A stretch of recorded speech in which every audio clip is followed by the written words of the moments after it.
Baiklah, selanjutnya sambutan dari Wakil Dekan Bidang Akademik Fakultas Kedokteran Universitas Gadjah Mada kepada Dr. Ova Emilia, kami persilakan. Yang terhormat tim dari Badan Narkotik Nasional, yang terhormat sivitas akademika, ya, baik dari staf kedokteran forensik ataupun mahasiswa, semuanya dari berbagai angkatan, ya, dari berbagai angkatan. Assalamualaikum warahmatullahi wabarakatuh. Saya ucapkan pertama kali selamat datang. Walaupun mungkin kalau yang sudah beberapa kali, ya, itu kesekian kalinya, ya, yang baru pertama kali tahu, nah inilah kampus Fakultas Kedokteran Universitas Gadjah Mada. Ruangan yang kita gunakan ini adalah ruang auditorium, di mana tempat kita memang melakukan berbagai kegiatan yang sifatnya besar, ya, masalahnya.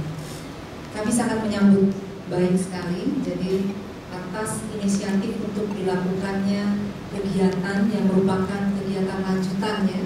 Jadi sebelumnya kita sudah melakukan misalnya untuk kegiatan kampus bebas narkoba yang terkait dengan sosialisasi nafsa, terus kemudian juga ada upaya untuk tes urin pada bulan November yang lalu, ya. Dan hari ini kita melanjutkan dengan suatu acara yang penting sekali, yaitu tentang diskusi fokus grup, ya. Jadi bersama Badan Narkotika Nasional Pusat, ya. Jadi saya kira banyak hal yang ingin kita kaji, banyak hal yang ingin kita pelajari.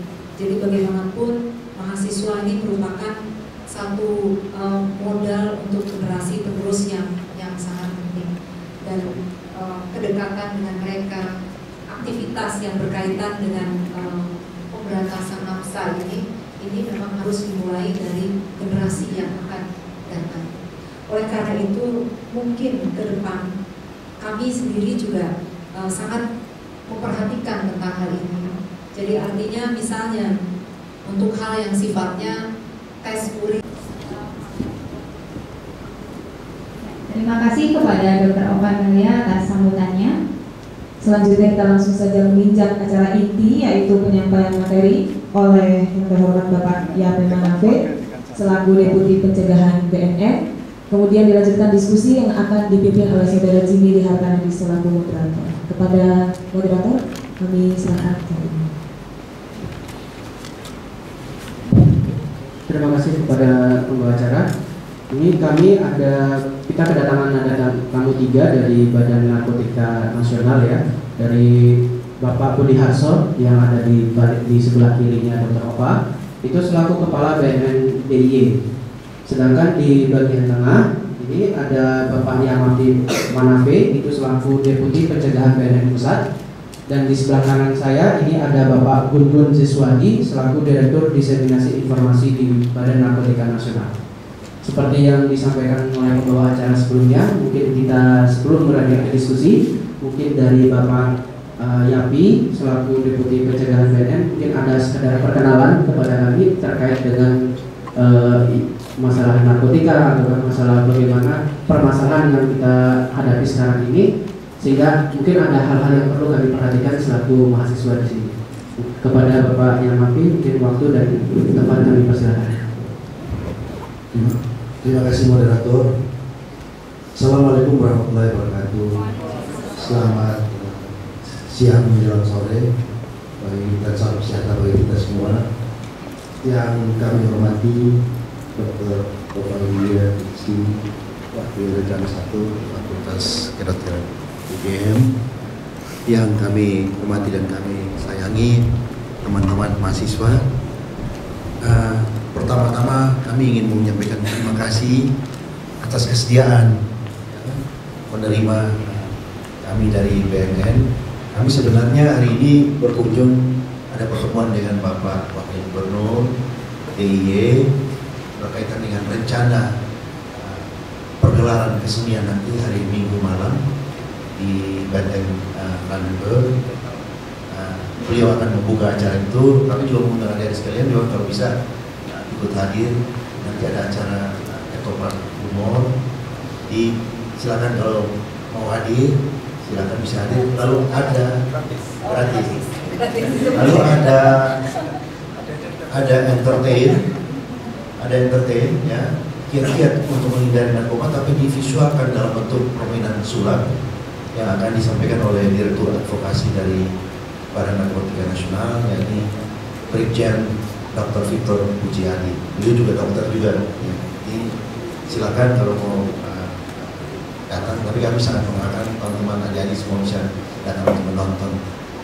Kami ingin memberikan sedikit gambaran aja profil apa yang terjadi sekarang di Indonesia. Secara nasional itu prevalensi angka rata-rata penyalahgunaan narkoba di Indonesia itu sudah mencapai angka 3,8 juta jiwa, 8 juta orang.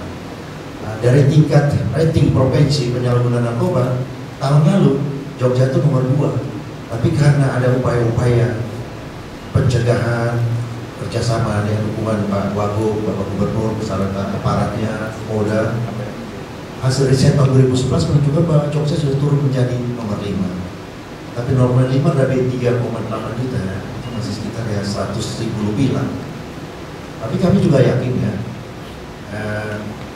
banyak sekali, karena banyak sekali pendatang ke Jogja ya, wisatawan dan lain-lain. Jadi ya, mungkin itu juga yang mempengaruhi angka-angka penyalahgunaan ini narkoba di Yogyakarta. Tapi positifnya dari ranking kedua sekarang sudah turun menjadi ranking kelima. Profilnya dari penyalahguna itu data hasil penelitian Puslitdatin bekerjasama dengan Puslitkes Universitas Indonesia. Itu angka penyalahguna terbesar itu ada di tempat kerja, 70%. Yang lainnya tuh terbagi 22% ada di siswa, pelajar mahasiswa, dan sisanya di tempat lain. Nah, kenapa demikian? Kalau pelajar merupakan persentase terbesar, ternyata pelajar ini historikalnya tuh pemakainya sudah dari siswa dan mahasiswa. Jadi pemakai pemulanya ada di situ. Lalu setelah lulus bekerja, udah mendapatkan income, penghasilan, mampu membeli narkoba. Dari situ terjadi peak itu penyalahgunaan narkoba di situ. Jadi walaupun kita lihat nanti persentase terbesar ada tempat kerja, tapi historikalnya itu ada di mahasiswa pelajar. Nah, ini berarti titik rawannya ada di sini. Di sini yang harus kita cegah.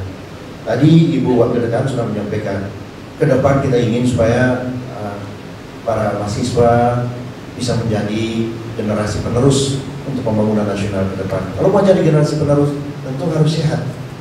Kita mengetahui dari sisi kesehatan, narkoba kan menyerang otak, segala jenis narkoba. Ada penyakit yang muncul dari situ, jantung, hati, ya, HIV, mata, tenggorokan, kulit, semuanya itu merupakan impact negatif dari penyalahgunaan narkoba.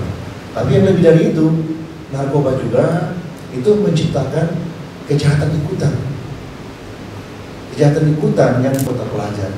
Orang tua dari berbagai penjuru pelosok tanah air mengirimkan anak-anak itu bersekolah di sini. Nah, ini juga harus dijaga supaya mereka juga jangan terpengaruh, jangan terjerumus ke dalam masalah penyalahgunaan narkoba.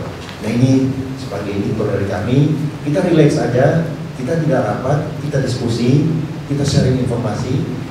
Kami ingin mendapatkan masukan-masukan ya, dari Ibu Wakil Dekan juga, dari dosen, dari teman-teman mahasiswa ya, supaya masukan ini kami bisa reformulasi kembali menjadi sebuah kebijakan yang melengkapi kebijakan nasional yang sudah ada untuk kita pakai melakukan upaya-upaya pencegahan penyalahgunaan dari peredaran narkoba ke depan.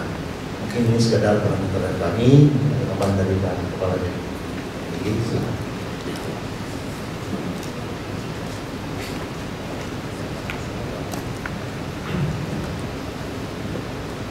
Assalamualaikum warahmatullahi wabarakatuh.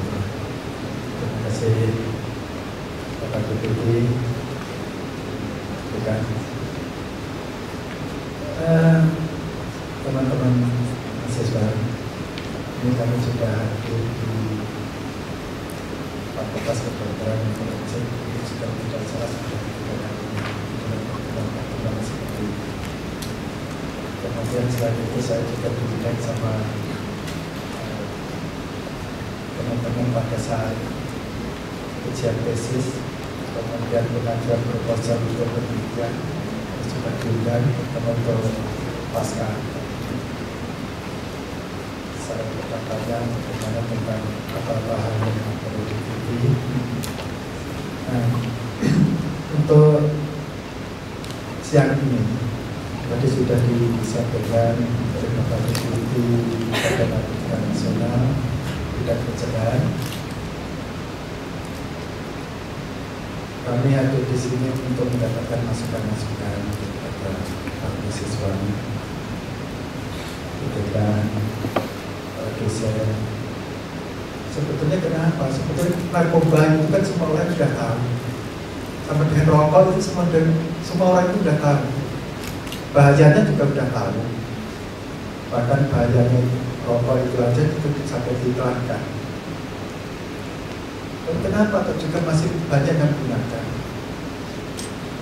Narkoba suatu zat yang dimasukkan dalam tubuh pasti akan mempengaruhi tubuh. Tapi banyak juga orang kok juga masih menyalahgunakan itu. Kenapa? Dalam hal ini mungkin nanti di dalam diskusi-diskusi ini bisa disampaikan kenapa mungkin dari rekan-rekan mahasiswa, interaksi dari pesan ke pesan, sehingga pada saat itu terjadilah komunikasi. Mungkin juga para mahasiswa juga ada yang didatangi Medan, dibujuk, dirayu, bagaimana bujuk rayunya, sehingga kok jadi ikut-ikutan dengan kami. Padahal mahasiswa sebetulnya memiliki intelijen yang tinggi, punya penalaran yang cukup. Namun kenapa kok itu masih aja digunakan? Memang selama di sini, kebetulan saya di Jogja ini sampai setengah tahun, kami mempelajari. Memang ada teman-teman mahasiswa itu yang mengorbankan pada saat-saat mereka membutuhkan, tadinya itu dia tidak membutuhkan. Oh, dia tidak